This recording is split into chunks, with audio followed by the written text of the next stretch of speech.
5 ওয়াক্ত নামাজ আল্লাহ তাআলা ফরজ করেছেন মুসলমানদের মধ্যে ভ্রাতৃত্ব বোধ ঐক্য বাড়ানোর জন্য। হজ শুধু হজ না, হজ আমাদেরকে নিজেদের মধ্যে ঐক্যের শিক্ষা দেয়। সারা পৃথিবীর সমস্ত মুসলমানরা এক। 5 ওয়াক্ত নামাজ মুসলমানদের মধ্যে ঐক্যবদ্ধ হওয়ার শিক্ষা দেয়। জুমার নামাজ মুসলমানদের মধ্যে ভ্রাতৃত্ব বোধ ঐক্যতা বাড়ে, এটাই শিক্ষা দেয়।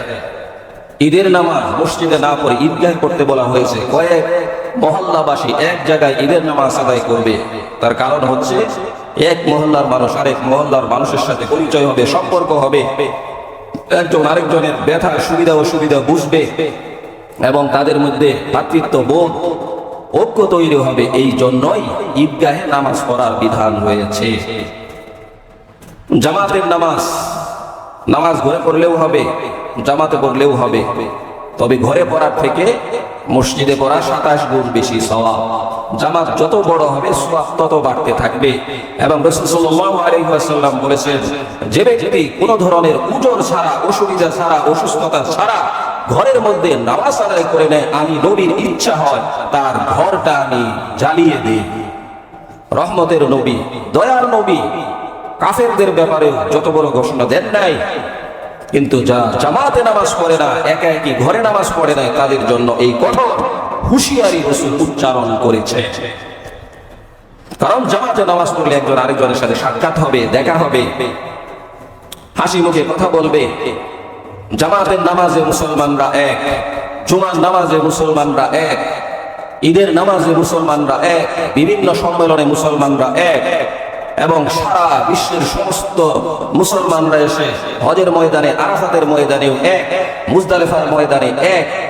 এটা দেখে কাফের মুশরিকদের অন্তর জ্বালা শুরু হয়ে যায় যে আমরা মুসলমানদেরকে পৃথক করার জন্য কত চেষ্টা করতেছি। আহলে হাদিস নামে ফেরকা তৈরি করেছি, বেদাতীদের মাধ্যমে ফেরকা তৈরি করেছি, মুশরিক যারা শিরক করে তাদের মাধ্যমে ফেরকা তৈরি করেছি, নানান শাখা প্রশাখা তৈরি করেছি। আর মুসলমানরা হজের মাধ্যমে এক হয়ে যাচ্ছে, জুমার মাধ্যমে এক হয়ে যাচ্ছে, জামাতের নামাজের মাধ্যমে এক হয়ে যাচ্ছে, এটা তাদের সহ্য হয় না। এই জন্যই তারা ফেরকার পরে ফেরকা তৈরি করতেছে। তো হজ আমাদেরকে ঐক্যের বন্ধন শিক্ষা দেয়। আর আল্লাহ তাআলা বলছেন, ওয়াক্তাসিমু বিহাবলিল্লাহি জামিআন ওয়া লা তাফাররাকু, ওয়াতাসিমু বিহাবলিল্লাহি জামিআন ওয়া লা তাফাররাকু। হে মুমিনরা, তোমরা আল্লাহর ধৈর্যকে, আল্লাহর রশিকে, কোরআনকে সকলে একসাথে এটাকে ধরো। ওয়ালা তাকুনু কাল্লাযীনা তাফাররাকু মিন বাদি মা জাআতহুমুল বায়িনাত। তোমাদের কাছে স্পষ্ট দলিল আসার পরে তোমরা একে অপর থেকে পৃথক হইও না, মতনৈক্য তৈরি করো না। আজকে ইসলামের মধ্যে যত ফিরকা আছে, যত মতনৈক্য আছে, এত মতনৈক্য, এত দল উপদল আর কোন ধর্মের মধ্যে নাই। তার কারণ কি? তার কারণ হচ্ছে ইসলামের মধ্যে মুনাফিক সবচেয়ে বেশি, মুনাফিকে ভরা, যার কারণে ফিরকা আর ফিরকা, দল আর দল, দল আর উপদল, শুধু ফিরকা আর ফিরকা, একজন আরেকজনের বিরুদ্ধে, একজন আরেকজনের বিরুদ্ধে সামান্য বিষয় নিয়ে একজন আরেকজনকে কাফের ফতোয়া দিতেও দ্বিধাবোধ করতেছে না। আল্লাহ বলছেন, ওয়ালা তাফাররাকু, তোমরা পৃথক হইও না, তোমরা এক হও, মুসলমানরা এক থাকো। সারা পৃথিবীর সমস্ত মুসলমানরা যদি এক হয়ে যায়, তাহলে এই 2-4টা ইহুদি একদিনে মুসলমানদের জন্য সকালবেলা নাস্তাও হবে না, নাস্তা খাওয়ার আইটেম হবে না। সারা পৃথিবীতে মাত্র 2 কোটি মুসলমান, 2.5 কোটি খ্রিস্টান, ইহুদি সেই তুলনায় খুবই অল্প, কয়েক লাখ। তো সেখানে ইহুদিরা সারা পৃথিবী চালাইতেছে, সারা পৃথিবী চালাচ্ছে আজকে ইহুদি। তার কারণ কি? বিভিন্ন ভাগ আমাদের ঘরে ঘরে ফিতনা ঢুকায় দিচ্ছে, আমাদের ঘরে ঘরে ডিভাইস ঢুকায় দিচ্ছে, বিভিন্ন নামে উপনামে দল উপদল তৈরি হয়ে আছে। এই জন্য জামাতে আসি, কিন্তু একজন আরেকজনের প্রতি মায়া নাই, মহাব্বত নাই। অথচ জামাতের নামাজ কে বড় কে ছোট যে অফিসার একটু আগেই অফিস করছেন, তার কর্মচারী অফিসার তার চেয়ারে বসা, শাহী চেয়ারে বসা, আর কর্মচারী ওই দূরে দাঁড়ায় আছে, বসার সুযোগ নাই। দাওয়াত দূরে দাঁড়ায় আছে, বসার সুযোগ নাই। কিন্তু এরাই যখন মসজিদে চলে আসছে, দারোয়ান যদি সামনের কাতারে বসে, সামনের কাতারে দাঁড়ায়, তারপরে পিয়ন যদি সামনের কাতারে দাঁড়ায়, তাহলে এই স্যারের কোনো কিছু বলার আছে? কোনো কিছু বলার নাই। অফিসে, আদালতে, মার্কেটে, দুনিয়ার সমস্ত জায়গায় চেয়ার ভিন্ন হতে পারে, কিন্তু মসজিদের মধ্যে সমস্ত মুসল্লিদের স্থান এক এবং অভিন্ন। কে গোলাম, কে রাজা, কে বাদশাহ, কে টাকাওয়ালা, কে টাকা ছাড়া, কে গরিব, কে ধনী, এইটার খবর, এইটার ব্যবধান মসজিদে থাকবে না। এটাই হচ্ছে মসজিদ। এক হি সাফ মে খড়া হো গিয়ে মাহমুদ ও আয়াস, যে একই কাতারের মধ্যে দাঁড়িয়ে গেছে বাদশাহ মাহমুদ, গোলাম আয়াস। এইবার কে গোলাম এবং কে বাদশাহ, এটার কোনো তফাৎ নাই। এটাই হচ্ছে মসজিদ। এই জন্য মসজিদে যে আগে আসবে সে আগে বসবে।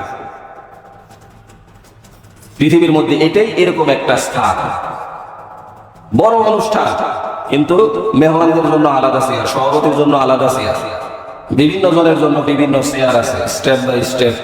কেউ আগে বসবে, কেউ পিছনে বসবে। কিন্তু মসজিদ একমাত্র আল্লাহর ঘর, যেখানে বান্দার কোনো উঁচু নিচু ব্যবধান থাকতে পারে না। কিন্তু যারা এই ব্যবধান তৈরি করে বিভিন্ন জায়গাতে, বিভিন্ন মসজিদে, তারা মুসল্লি সুরত ধরেছে, আসলে তারা প্রকৃতপক্ষে মুসল্লি হতে পারে না। বিভিন্ন মসজিদে গেলে দেখা যায় যে জায়নামাজ বিছায় রাখছে, ধুমছে। এরকম আশেপাশে আমাদের অনেক এলাকাতেও আছে, যে আমাকেও বলছে অনেকে যে হুজুর অমুক মসজিদে দেখছি এই পরিমাণ জায়নামাজ, অমুক মসজিদে দেখছি। তারপরে ঢাকার এক উন্নত এলাকায় সে নামাজ পড়ছে, এসে বলতেছে সব বিছানো প্রথম কাতার।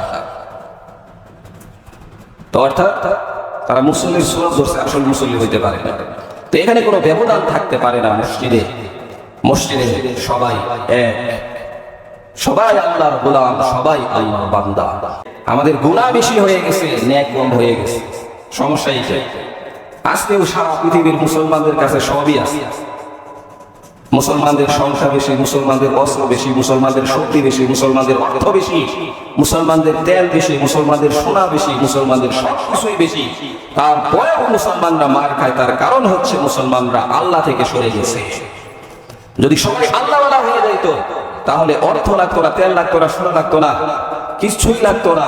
শুধুমাত্র যদি নেককার হয়ে যেত, আল্লাহকে আল্লাহর মতোই মানত, তাহলে মুসলমানদের এই দুরবস্থা হইতো না। আমাদের আজকে বিপদ বেশি, কারণ আমরা গুনাহ বেশি করি, নেক কাজ কম করি। সারাদিন আমার গুনাহ বেশি। বলতেছিলাম জামাতের নামাজ মুসলমানদের মধ্যে ভ্রাতৃত্ব বোধ তৈরি করে। আল মুসলিমু আখুল মুসলিম, ইন্নামাল মুমিনুনা ইখওয়া। তোমরা একজন মুসলমান আরেকজন মুসলমানের ভাই, তোমরা পরস্পরে ভাই। তো জামাতের নামাজ, জুমার নামাজ, ঈদের নামাজ, মাহফিল, হজ, এই সব কিছু মুসলমানদের মধ্যে ভ্রাতৃত্ব বোধ তৈরি করে। আজকে মুসলমানরা যদি এক থাকতো সব জায়গাতেই, তাহলে মুসলমানদের মধ্যে এত ফিতনা তৈরি করতে পারতো না। কাফের মুশরিকদের টার্গেট হচ্ছে যে এমন এমন ফিতনা তৈরি করব যে মুসলমানরাই মুসলমানদের শত্রু হবে। আজকে মুসলমানরাই মুসলমানদের সবচেয়ে বড় শত্রু। একজন আরেকজনের বিপক্ষে, ভাই ভাইয়ের বিরুদ্ধে, সন্তান বাবার বিরুদ্ধে, বাবা সন্তানের বিরুদ্ধে, স্বামী স্ত্রীর বিরুদ্ধে, স্ত্রী স্বামীর বিরুদ্ধে, একজন আরেকজনের বিরুদ্ধে মামলা, ঝগড়া, ফাসাদ, তালাক। এই সব কিছুই হচ্ছে আমাদের কিছু নিজেরা জানি না, আর হচ্ছে ফিতনা। এমন ফিতনা ঢুকায় দিছে, পাড়া প্রতিবেশী ফিতনা ঢুকাইছে, ইসলামের নামে ফিতনা ঢুকাইছে। এই সব কারণে আমরা বিভিন্ন সমস্যায় জড়িত। এই জন্য ঐক্যবদ্ধ হইতে হবে। ঐক্যবদ্ধতা এর উপরে আর কিছু না। তোমরা এক হও, এক হও। শ্রমিকরা কি বলে? সারা দুনিয়া শ্রমিক এক হয়। হ্যাঁ, শ্রমের জন্য এক হইতে পারে, আর আমরা আল্লাহর জন্য এক হইতে পারবো না। আমরা আল্লাহর জন্য এক হব, আমরা কোরআনের জন্য এক হব, আমরা সুন্নাহর জন্য এক হব, আমরা নিজেদের জন্য এক হব, আমরা দ্বীনের জন্য, ইসলামের জন্য এক হব।